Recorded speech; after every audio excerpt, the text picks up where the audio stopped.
Croatia ইউরোপের সেনজেনভুক্ত দেশ।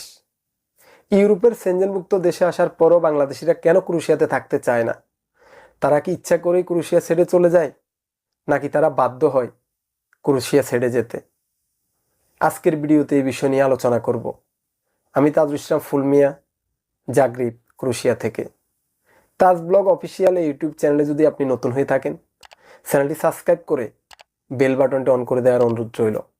আর যারা ইতিমধ্যেই চ্যানেলটি সাবস্ক্রাইব করে বেল বাটনটি অন করে রেখেছেন, আমার নিয়মিত ভিডিও দেখেন, তাদেরকে অসংখ্য ধন্যবাদ। ফেসবুক পেজ থেকে দেখে থাকলে পেজটি ফলো করে দিবেন। প্রাকৃতিক সৌন্দর্যে ভরা ক্রোয়েশিয়া। ক্রোয়েশিয়াকে সৌন্দর্যের রানী বলা হয়। পর্যটকদের পছন্দের তালিকায় ক্রোয়েশিয়া। এত সুন্দর একটি দেশ, ইউরোপের সেনজেনভুক্ত দেশ, বৈধভাবে বাংলাদেশিরা এখানে আসার পরও কেন এই দেশ ছেড়ে অন্য দেশে চলে যায়, সেন্ট্রাল ইউরোপের অন্য দেশে গিয়ে অবৈধ হয়ে যায়? এর অনেকগুলো কারণ আছে। মূল যে কারণগুলো, কয়েকটি কারণ আমি তুলে ধরার চেষ্টা করব। ইউরোপে মানুষ কেন আসে? ইউরোপে মানুষ আসে ভবিষ্যতের কথা চিন্তা করে। এখানে কয়েক বছর থাকার পর এই দেশের নাগরিক হবে, পাসপোর্ট হবে, ব্যবসা বাণিজ্য করবে, পরিবার নিয়ে আসবে। ফিউচারের কথা চিন্তা করেই কিন্তু মানুষ এত টাকা দিয়ে ইউরোপ আসে। এখানে আসার পর যদি আপনার ফিউচার যদি অন্ধকার হয়, এখানে আপনি 10 বছর থাকার পরও যদি আপনি এই দেশের নাগরিক না হতে পারেন, কোনো সুযোগ সুবিধা না পান, আপনি যদি ব্যবসা বাণিজ্য না করতে পারেন, এদেশে যদি পাসপোর্ট না হয়, নাগরিক না হতে পারেন, তাহলে আপনি এই দেশে থাকবেন কেন? প্রশ্ন আসে না। তাই বেশিরভাগ মানুষ এই দেশটা ছেড়ে চলে যায়।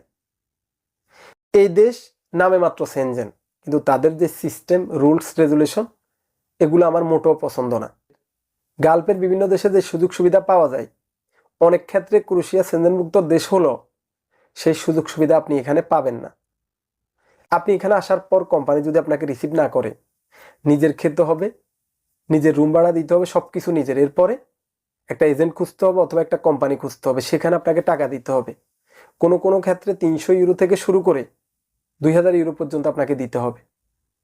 এরপর আপনাকে এমনও হইতে পারে 4 মাস অপেক্ষা করতে হবে, যতদিন পর্যন্ত আপনার এই পারমিটটা না হবে ততদিন পর্যন্ত আপনাকে বসে থাকতে হবে।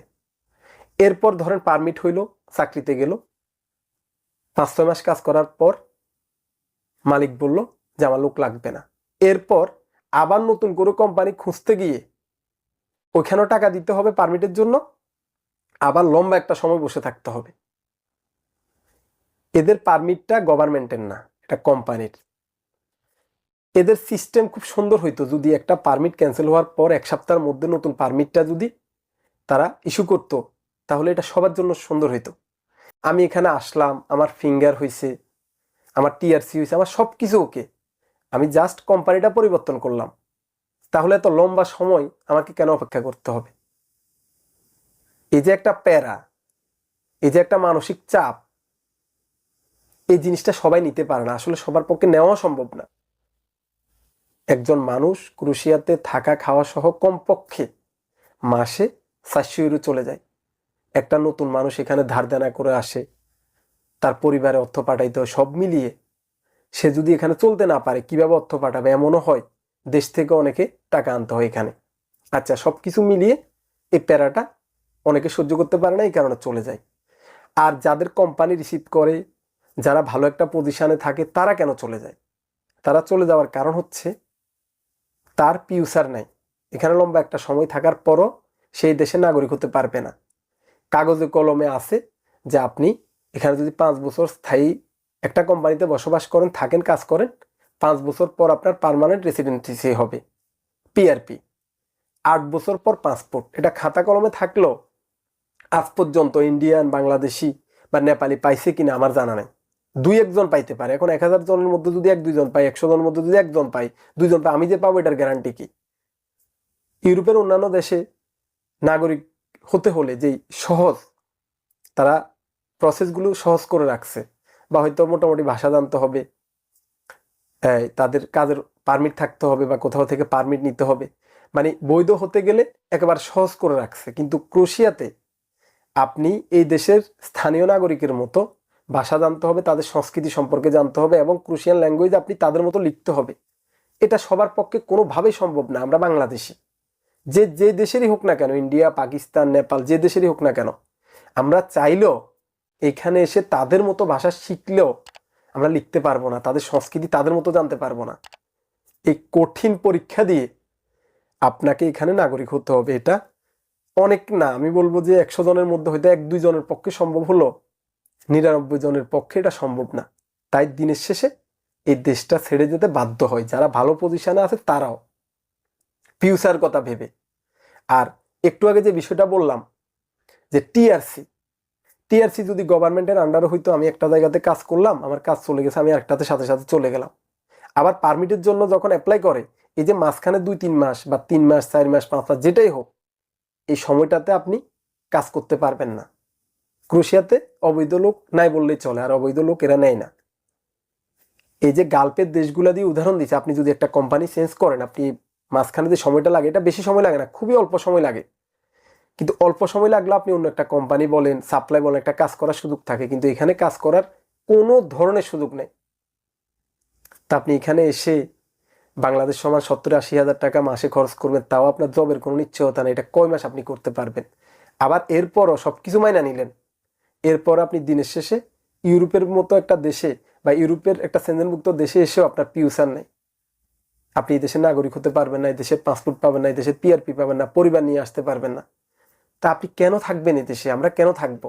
অনেকে প্রশ্ন করতে পারেন, অন্য দেশের নাগরিকরা কিভাবে থাকে? এক এক দেশের লাইফ স্টাইল এক এক রকম, চিন্তা ভাবনা মানুষের এক এক রকম। বাংলাদেশি, ইন্ডিয়া, পাকিস্তান, নেপাল, যে দেশের কথাই বলেন, তাদের সংস্কৃতি, তাদের চিন্তা ভাবনা, শিক্ষাগত যোগ্যতা, A to Z ইত্যাদি ইত্যাদি এক একজনের এক এক রকম। আমরা যারা বাংলাদেশি আছি, তারা অনেক টাকা খরচ করে কিন্তু ইউরোপে আসি। পার্শ্ববর্তী অন্যান্য দেশের মানুষ এত টাকা খরচ করে আসতে হয় না। আমরা এসে ফিউচার কথা ভাবি, যেটা হয়তো নেপালের লোকেরা ভাবে না। যেমন নেপালের মহিলাও কাজ করে, পুরুষও কাজ করে। আমাদের বাংলাদেশিদের ক্ষেত্রে মহিলারা কাজ করে না বললেই চলে, খুবই কম করে।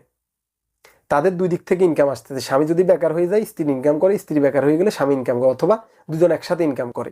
তারা এরকম লম্বা ফিউচার নিয়ে ভাবে না। তারা এখানে থাকে, কিছু একটা করে, ওই যে গালফের দেশের মতো পিআরপিরও দরকার নাই, আর এখানে নাগরিকত্বের দরকার নাই।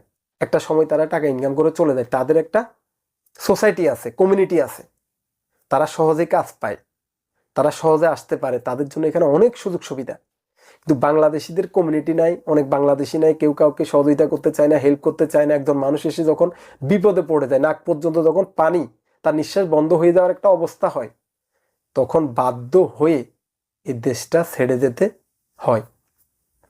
অনেকের চিন্তা ভাবনা থাকে, আমি পিআরপি যদি না পাই, আমি যদি এই দেশের নাগরিক নাও হইতে পারি, পাসপোর্ট নাও পাই, আমি এই দেশে থাকবো, আমি কাজ করতে চাই। এরকম অনেক মানুষ আছে। সবার চিন্তা ভাবনা তো একরকম না। আমি দেখছি তারা চাইলেও, শত চেষ্টা করো, তারা এখানে টিকতে পারে না। একটা সময় বাধ্য হয় অজানা গন্তব্যে। সে জানে না ইতালি গেলে কতদিন লাগবে নাগরিক হতে, সে জানে না ফ্রান্সে গেলে তার ভবিষ্যৎ কি, সে জানে না স্পেন গেলে তার ভবিষ্যৎ কি। কিন্তু সে এটা জানে যে আমাকে এই দেশটা ত্যাগ করতে হবে, আমার এখানে ভবিষ্যৎ অন্ধকার। এই কারণে দিনের শেষে বাংলাদেশিরা এখানে থাকে না।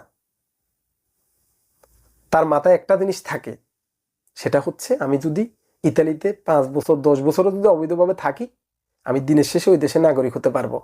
আমি যদি ফ্রান্সে 10 বছরও থাকি, আমি দিনের শেষে ওই দেশের পিআরপি পাবো, পার্মানেন্ট রেসিডেন্সি পাবো, আমি পাসপোর্ট পাবো, আমার পরিবার নিয়ে আনতে পারবো, আমি ব্যবসা বাণিজ্য করতে পারবো। এই কারণে একটা সময় এই দেশ থেকে মানুষ চলে যায়। ক্রোয়েশিয়াতে বর্তমানে বাংলাদেশি যারা আছে তার বেশিরভাগই নতুন।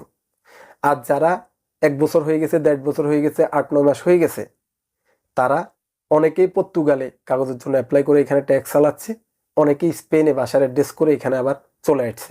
সব মিলিয়ে এখানে যারা আছে, দিনের শেষে এরা এখানে বেশিরভাগই থাকবে না।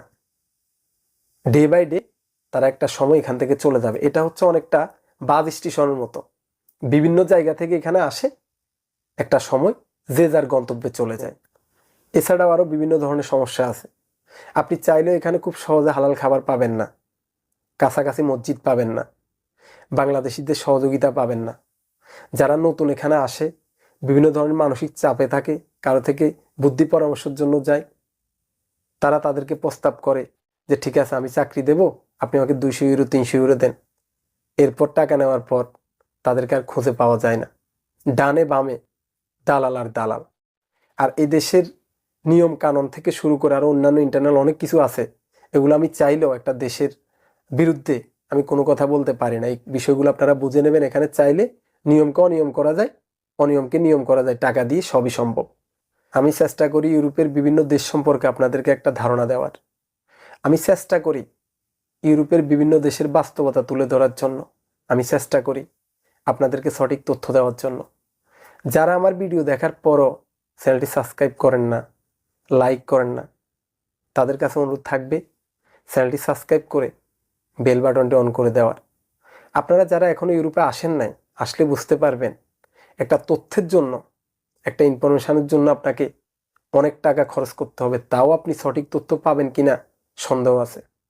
আমি ফ্রিতে আপনাদেরকে বিভিন্ন ধরনের তথ্য দিয়ে থাকি।